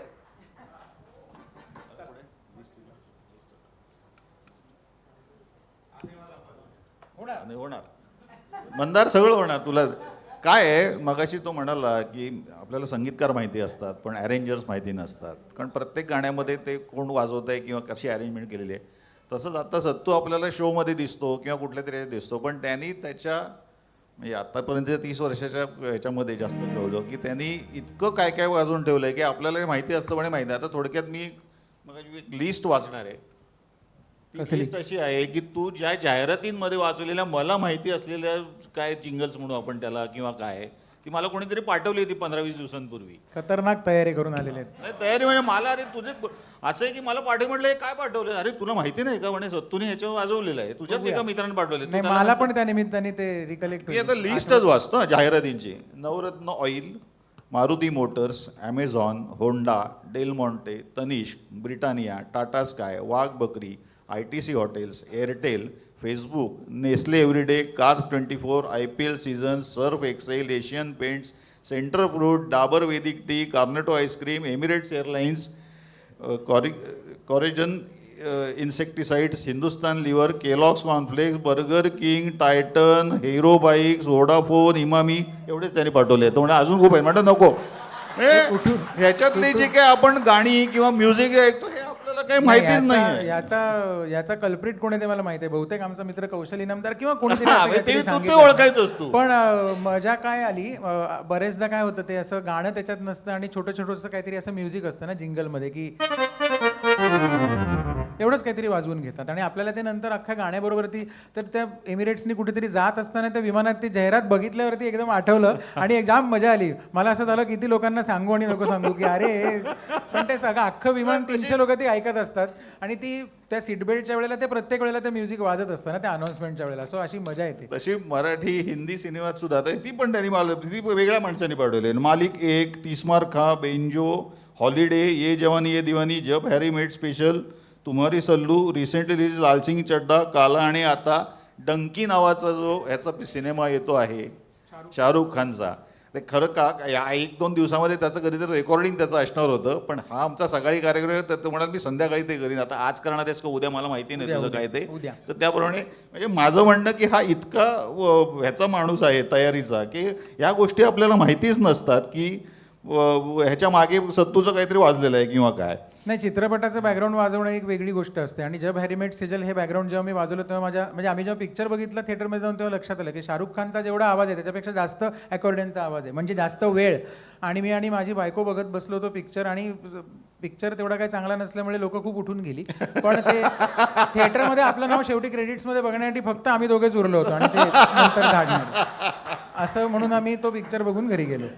पण ते युरोपातलं सगळं शूटिंग असल्यामुळे त्याच्यात अकॉर्डियनचं काम खूप होतं. तसंच आता आगामी जो काही येऊ घातलेला चित्रपट आहे डंकी, म्हणजे थोडक्यात डॉंकी, तर त्याचं बॅकग्राऊंड सुद्धा वाजवलं आहे आणि काही भाग झालाय वाजवून. आता परत आणि बाबूजींवरती पण एक सिनेमा येतोय, त्याचं पण हो. त्याचंही तिचं योगदान काय तुझं त्यात? नाही, तुम्ही ते वाजवलंयस. योगदान वगैरे एवढं काही मी मोठा नाही, पण श्रीधर काकांनी सांगितलं की जी काही मदत लागेल त्याच्याशी निगडीत, गाण्यांशी निगडीत ती करशील का? तर म्हटलं करूया. तर त्याचं काम चालू आहे आता. बरं, तू हिंदीत मराठीत पण खूप काम केलं आहेस, पण आता सध्याचे किंवा एकूणच आघाडीचे संगीतकार अजय अतुल ह्यांच्या रेकॉर्डिंगला तू मला वाटतं नसतोस. नाही, मी रेकॉर्डिंगला अजय अतुल पण तू यांच्या कधीच त्यांचं नाही. कुठल्या अजय अतुल लाईव्ह म्हटलं की हे जे काय 50, 70, 100, 150 माणसं असतात, तो फक्त तुझ्याकडे बघत असतो की अजून एक दोघांकडे बघत असतो आणि तू त्यांना काय काय काय काय सांगत असतो. लोकांना खूप असं गैरसमज असतो की हे गाणं तुम्ही वाजवलंय का, ते गाणं तुम्ही वाजवलंय का, म्हणजे अजय अतुलचं. तर मी अगदी स्पष्टपणे सांगतो की त्यांच्या रेकॉर्डिंगमध्ये वाजवायचा कधी मला योग आलेला नाही. बेसिकली विषय असा आहे की कीबोर्ड प्लेअरला कधीच कुठल्या रेकॉर्डिंगमध्ये वाजवायचा योग येत नाही. हे जे काही यांनी जाहिरातींचं किंवा चित्रपटाचं सांगितलं त्याच्यात मी एक तर हार्मोनियम किंवा अकॉर्डियन वाजवलेलं आहे. कारण सगळं प्रोग्रॅमिंग हा प्रकार हल्ली कम्प्युटराइज म्युझिक सगळे म्युझिक डिरेक्टर करत असल्यामुळे त्यांना गरज लागते ती एखाद्या गिटार प्लेअरची, बासरी वादकाची, सतार वादकाची, अकॉर्डियन वादकाची, पेटी वादकाची. कीबोर्ड प्लेअरची गरज कधी लागत नाही. पण पुन्हा तेच, त्यांची पण गाणी इतकी हेवी असतात की ते लाईव्ह कार्यक्रमात ज्या वेळेला सादर करावं लागतं त्यावेळेला त्यांना तेवढे वादक लागतात. त्यामुळे त्यांच्या लाईव्ह कार्यक्रमाचं सगळं नोटेशन आणि सगळं स्कोर लिहिण्याचं काम मात्र माझ्याकडे असतं. आणि अर्थात वादक म्हणून मी त्या कार्यक्रमात असतो आणि त्यांच्याबरोबर तो लाईव्ह कार्यक्रम करताना अत्यंत धमाल येते. कारण ते अजय गोगावले कसे लाईव्हला गात असतात हे आपल्यापैकी सगळ्यांनी ऐकलेलंच आहे. चालीत मजा आहे, अरेंजमेंटमध्ये मजा आहे, शब्दात मजा आहे आणि कॉन्टेंट खूप छान असतो. म्हणजे चिकनी चमेली किंवा चमचम सारखं गाणं सुद्धा आपल्याला असं पटकन वेगळं वाटतं, पण त्याचं म्युझिकल व्हॅल्यू जर आपण ॲनालिसिस केलं तर ते खूप उच्च आहे म्युझिकली असं म्हणावं लागेल. कारण त्या चमचम करतायचं खुद्द म्हणजे दस्तूर खुद्द प्यारेलाल शर्मा, प्यारेभाईंनी त्याचं कौतुक केलं होतं. त्यामुळे त्याच्यात काही सांगायची गरज नाही, असं असतं. अजय अतुल यांचं गाणं घेऊया का? घेऊया.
मराठी सारेगमची साधारण 14 पर्व झाली आत्तापर्यंत. म्हणजे गेली 8, 10, 12 वर्ष आपण टी व्हीवर बघतोय इंडियन आयडॉल किंवा अनेक अशा रिएलिटी शोजमध्ये वगैरे वाजवण्यात. तर मी तो सगळा ग्रुप म्हणजे ह्याच्याबरोबरचे अमरोखपासून निलेश पर्व वगैरे सगळ्यांनी आता या 14 पर्वात जवळजवळ मला वाटतं किती सत्तू 8,000 गाणी वाजवली असतील का तू? म्हणजे मला खरंच मी त्यातल्या असंख्य एपिसोडना शूटिंगला गेलेलो आहे. मला माहिती आहे एकही गाणं एकदाही वादक चुकले आहेत म्हणून रिटेक झालेला नाही. त्यामुळे हे जे सगळे वादक तेव्हाचे राक्षसच म्हणायचो आम्ही यांना, हे चुकतच नव्हते कधी. आणि ह्यांनी शेकडो हजारो गायकांना साथ केलेली आहे, संगत केलेली आहे. म्हणजे बरेच आम्ही म्हणतो की अरे तुम्ही अनेक गायकांना तुम्ही वाटाडे म्हणून सुद्धा की तो जरा कुठे सुराला यायला द्यायला गेले हा आणि महेश कांदोळकर आम्ही मास्तर म्हणतो त्याला व्हायलिन, हे परत त्यांना ट्रॅकवरती आणायचं, परत त्या मार्गावर आणायचं, म्हणजे त्याला वाट दाखवायची थोडक्यात. तर तू जे मगाशी म्हणालास की आम्ही वादकांच्या मागे बसून आमचं काम करत असतो, पण आता त्यांनी जो मगाशी उल्लेख केला आनेवाला पल, म्हणजे तुला गायचं पण आहे आता थोडक्यात. तर ते त्यांनी घाबरू नका, मी गाणार नाही. त्यामुळे तुला गायचं पण आहे.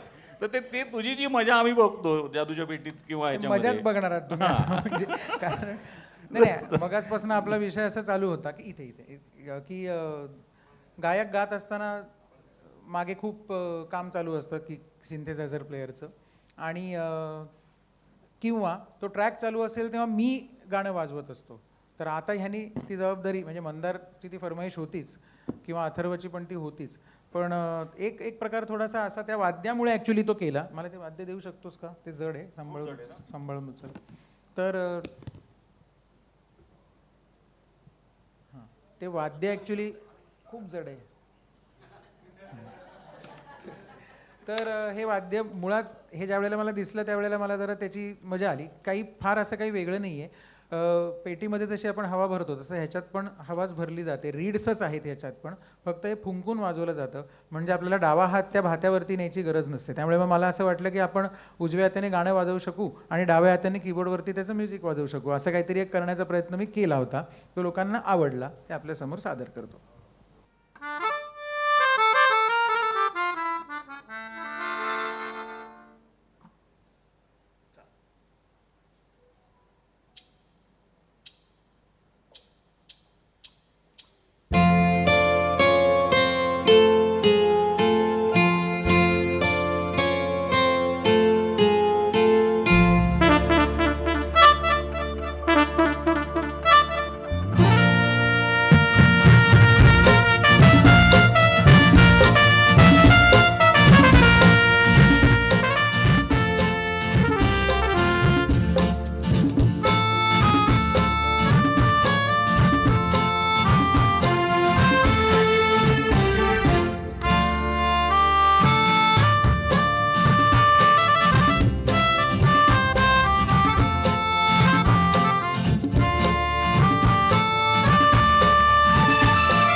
बात आहे सत्तू.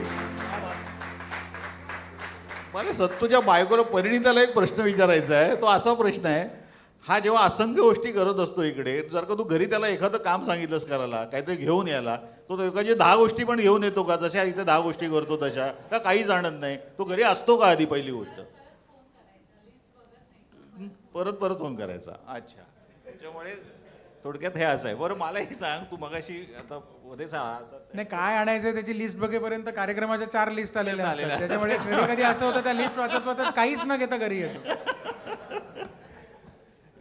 मगाशी अजय तुझा विषय झाला आणि आता त्यांनी मला आणि पलचं हे झालं म्हणून मी तुला ते करायला दिलं. मला एक सांग, सैराट आला होता मध्ये सिनेमा, बरोबर आहे? म्हणजे झाली 5-7 वर्ष, आणि त्याच्यातलं एक गाणं म्हणजे अजय अतुलने अमेरिकेत जाऊन तिथले वादक म्हणजे गोरे वादक थोडक्यात राहू दे ना, राहू दे. अशा यांनी ते तिथे रेकॉर्ड केलं, वाजवलं, म्हणजे गाण्यात ते वाजलेलं आहे. तर अशा हे गाणं जर का समजा तुझ्यावर वाजवायची वेळ आली, येतेच ती वेळ. म्हणजे आज येईल का ते? आम्हाला ऐकता येईल का ते आपल्याला गाणं? आपल्याला माहितीच असेल की तो चित्रपट रिलीज होण्याआधीच त्याचं म्युझिक इतकं पॉप्युलर झालं होतं की कार्यक्रमांमधून सुद्धा ती गाणी सगळी घेणं म्हणजे सुरू झालं होतं. पण बऱ्याचदा त्यांनी तिकडे लॉस एंजलिसमध्ये जाऊन ते तिथल्या ऑर्केस्ट्रा बरोबर रेकॉर्ड केलं. त्याचे व्हिडिओज आपल्याला यूट्यूबवर बघायला मिळतातच त्या मेकिंगचे. पण तो जो ऑर्केस्ट्रा असतो त्याच्यामध्ये इतकी अनेकविध वाद्य असतात आणि त्यातले काही वाद्य भारतामध्ये नाही आहेत, म्हणूनच ते त्यांनी तिकडे जाऊन केलं. नाहीतर काही लोकांना वाटेल की इकडे काही वादक नव्हते का, तर तसं नाही. तो जो फिलहार्मोनिक ऑर्केस्ट्रा आहे तो सगळा त्यांचा स्टुडिओ, त्यांची ती वाद्य, त्यांचे ते वादक, हे सगळं फार वेगळ्या प्रकारे त्यांनी जाऊन रेकॉर्ड केलं. पण पुन्हा तोच प्रश्न, आपल्याकडे ते सगळे वादक आपण काय करणार? तर एकदा असं झालं होतं की एक अवॉर्ड फंक्शन होतं आणि त्याच्यामध्ये त्या सैराटमधलं एक गाणं करायचं होतं. तर त्यांनी ते सगळं अमेरिकेत जाऊन रेकॉर्ड केलं असेल ओरिजिनल गाणं. तर मी त्या अंधेरीत जाऊन रेकॉर्ड केलं. पण त्याचं कारण असं होतं की उत्तम हार्मोनियम वादक आणि संगीत संयोजक आमचा मित्र अमित पाध्ये ह्याचा मला असा संध्याकाळी 7-7:30ला फोन आला की परवा अवॉर्ड फंक्शन आहे आणि उद्या आपल्याला 3 गाणी द्यायची आहेत. म्हटलं मग काय करायचं? तर याड लागलं, हे जे गाणं आहे सैराटमधलं ते आपल्याला करायचं आहे. म्हटलं तू बरा आहेस ना? म्हटलं कसं होणार? म्हटलं सगळं माझ्याकडे लिहिलेलं आहे, मी तुझ्याकडे येतो, तू तुझ्या सॉफ्टवेअरवरती ते रेकॉर्ड करत सूट, मी सांगेन तेवढं रेकॉर्ड करत सूट फक्त. म्हणून असा जाऊन तो मीच ट्रॅक अंधेरीला रेकॉर्ड केला. तो आता आपण ऐकूया आणि त्याच्यावरचं गाणं वाजवण्याचा प्रयत्न मी पियानिकावरती करतो. अर्थात मी कीबोर्डवरती त्याचं म्युझिक वाजवेनच.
क्या बात आहे, क्या बात आहे सत्तू. रसिका हो, गेले जवळजवळ 2-2.25 तास आपण खरंच ते तो काय तो प्रभू का नाव आहे त्याचं म्हणजे अवधूत गुप्ते म्हणतो खरंच ब्रह्मदेव असते ते आणि अजून काहीतरी 500 वाद्य वाजवली असती असं अवधूत गुप्तेचं म्हणणं आहे. तर आता मला वाटतं एवढा वेळ झाला आहे आणि आता एक सांगतेची मला वाटतं आपल्याला हे करायच्या आधी तुला काही बोलायचं होतं? प्रथम म्हणजे एवढा प्रतिभाशाली कलावंत आपल्यामध्ये आपण अनुभवतोय ॲक्रॉस, त्या प्रतिभेसाठी खरंच टाळ्या. म्हणजे उपजतच ज्याला म्हणतात, उपजतच आहे ते आपणच अनुभवलं आहे दिवाळी पहाटच्या या कार्यक्रमात. आणखीन हे सगळं आपण अनुभवायला काही व्यक्ती, काही संस्था त्याच्यामध्ये कारणीभूत आहेत. आपली स्वतःची संस्था आहेच की ज्यांनी आपल्याला या वास्तूत एवढं आपण हे अनुभवू शकतो आहे. त्याचबरोबर आमचे मुख्य प्रायोजक आहेत नवकायस्थ पंगत आणि प्रायोजक आहेत क्लासिक विजन आणि VM मुसळुणकर. यांचे आम्ही शतशः आभारी आहोत की त्यांनी या कार्यक्रमाला मदत केली आणि आम्हाला सपोर्ट दिला. तसंच रसिका हो, प्रेक्षक हो, आम्ही सर्क्युलेट केलेल्या सगळ्या ब्रोशर्सना किंवा ठिकठिकाणी विलेपार्ल्यात लावलेल्या बोर्ड्सला प्रतिसाद देऊन ते बघून आज आपण सकाळी इकडे उपस्थित राहिलात या कार्यक्रमाची मजा अनुभवायला. त्याशिवाय तुमच्या व्यतिरिक्त ह्या कार्यक्रमाला काही खास विशेष खरंच मजा आली नसती. आणखीन हे जे इथे लाईव्हली जे वातावरण आहे, एक कौटुंबिक जिव्हाळ्यासारखं एक वातावरण आहे, ते आम्हाला खरंच अनुभवता आलं नसतं. तर हे जस्ट आपलेही आभार आणि सर्व कलाकारांचे आभार, आणखीन साऊंड सिस्टीम त्यांचेही आभार हे बोलून मी परत संदीप पेठे यांच्याकडे सूत्र सांगतो. तसेच आता आमच्या कलाकारांकडनं पण तुमचे चांद्रसेनीय कायस्थ प्रभू मंडळ विलेपार्ले यांनी कार्यक्रम आयोजित करायची संधी दिली आम्हाला. आणि सत्तूनाला तसं खरोखर आमचा पहिलाच कार्यक्रम खरं असं आम्ही समजतो. म्हणजे माहिती नाही म्हणजे आम्हाला तुम्हाला कितपत आवडलं. मग आता ज्या अर्थी तुम्ही प्रतिसाद दिलायत किंवा म्हणजे आम्हाला हुरूप वाढवलं तुम्ही की सत्तू आपण असे कार्यक्रम जर का कुठे अजून आले तर आपण करू. आणि खरं सांगू का, म्हणजे तूच मागे म्हणाला होता की लहान लोकांमध्ये म्हणजे तू 50,000 लोकांसमोर अजय अतुल किंवा हे वाजवलेले असतील, पण ते तुला त्याच्याशी हे जास्त अपील होतं असं एकदा तू म्हणाला होता. 100x100 पांढरं स्टेज जे असतं इव्हेंटचं, त्याच्यावरती आम्ही कार्यक्रम करतो आणि आपल्याला माहिती आहे पोटासाठी ते करावे पण लागतात. पण तरीसुद्धा अशा प्रकारच्या ऑडिटोरियममध्ये किंवा हॉलमध्ये जी मैफिलीची मजा आहे ना, म्हणजे पूर्वी जुने सगळे शास्त्रीय गायक जे सांगत असत की आळी आळीमध्ये चौकात कार्यक्रम व्हायचे, ती मजा ह्या कार्यक्रमातनंच येते. आणि तो कनेक्ट आम्हाला याच्यातनंच मिळतो. बाकी ते इव्हेंट्स आणि ते सगळे ते असतातच, तो प्रश्न नाही. पण ते एवढं डिस्टंट असतं सगळं, त्या डिस्टन्सची काही मजा नाही आहे. हे आम्ही जास्त एन्जॉय करतो. एक गोष्ट नमूद करायची ते राहून गेली. म्हणजे आम्ही कार्यकारी मंडळात त्या कार्यक्रमाबद्दल जेव्हा आमची चर्चा चालली होती की युजली पुढचे कार्यक्रम काय असतात, काय घ्यायचं, त्यावेळेला आमच्यातलाच एक सभासद मंदार आणि स्वरगंधार त्याच्या मागचा त्याचा अनुभव, यामुळे आज आपण ह्या कलाकारांना इथे अनुभवतोय. त्यामुळे मंदारचे आभार मानायचे मी अनावधानाने विसरून गेलो होतो. मी मगाशी बोललो.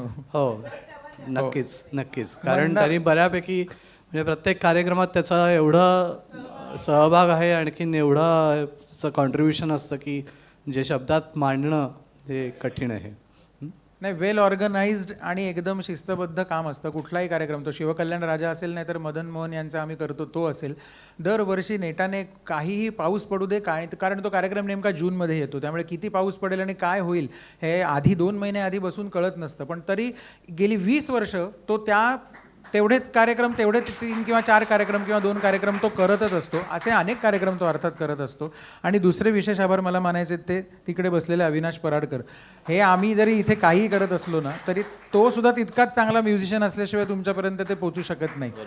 त्यामुळे आणि तिसरी महत्त्वाची व्यक्ती आमच्या जवळचा मित्र प्रभाकर मोसमकर. मी मगाशी सांगितलं, पण काहीही आढेवेढे न घेता काय कार्यक्रम सत्तू करणार आहेस, काय करणार आहे, किती ट्रॅकवर आहे, मला किती काम आहे, एकही प्रश्न नाही.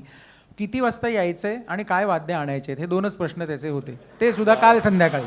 त्यामुळे त्याच्यासारखा माणूस बाजूला असला ना की काही करावं लागत नाही. पण अर्थात तो खूप मोठा कलावंत आहे. आज त्याचा पाहिजे तसा आपल्याला त्याची कला आपल्याला सादर झालेली बघायला मिळालेलीच नाही आहे. हे त्याचं 3% आपण बघितलेलं आहे. पुढच्या कुठल्या तरी कार्यक्रमात ते सुद्धा आपण नक्की करू. खूप मोठा कलावंत आहे प्रभाकर मोसमकर. आणि अर्थात आमचा मित्र संदीप नाही, पेठे. मी तर काय मी रसिक तुमच्यासारखाच आहे. मला काही संगीतातलं काही कळत नाही. पण माझं भाग्य आहे की आज देवाने मला ह्याच्या बाजूला बसायचं आणि काहीतरी करायची संधी दिली. नाही तर कशाला मी लोकांसमोर येतोय आणि काय करतोय.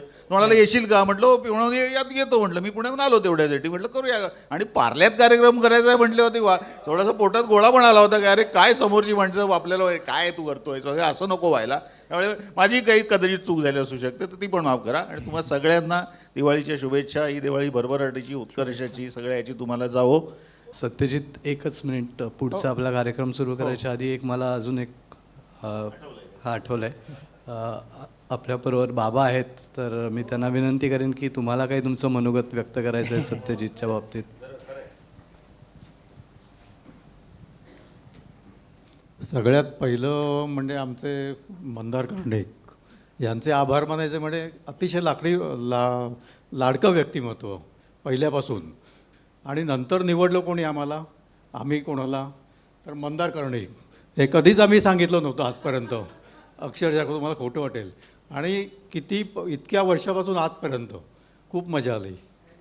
आणि तसंच दुसरी गोष्ट मगाशी जो उल्लेख केला त्याच्यामध्ये आम्ही 5 जणं घरात राहतो, बरोबर आहे की नाही. हे सगळं संतुलन जे सत्यजित करतो, पण त्याच्या मागे जे सगळं संतुलन आणि व्यवस्थित जे करते ती आमची परिणिता.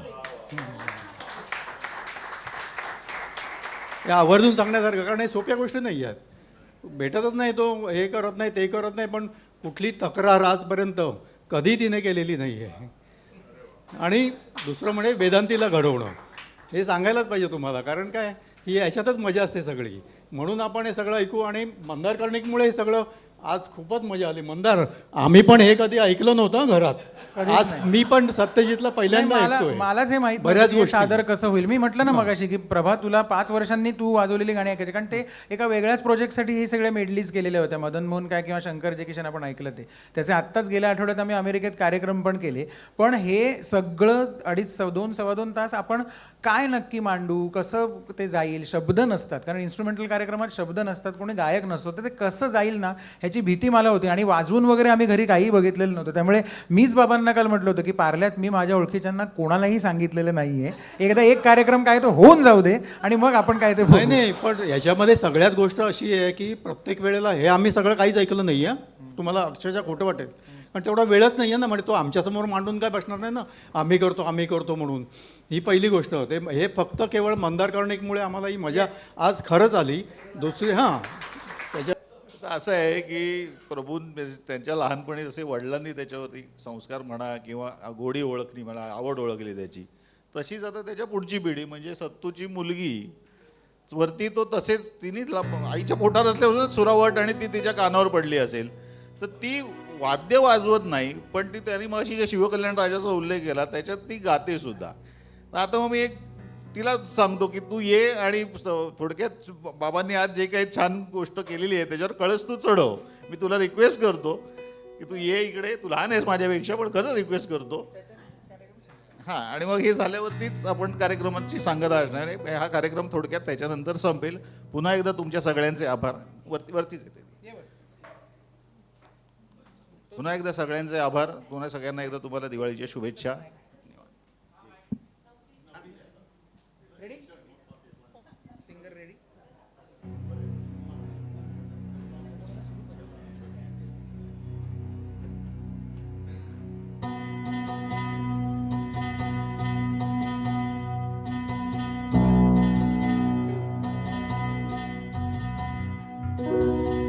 वतन वतन मेरे आबाद रहे तू, है वतन वतन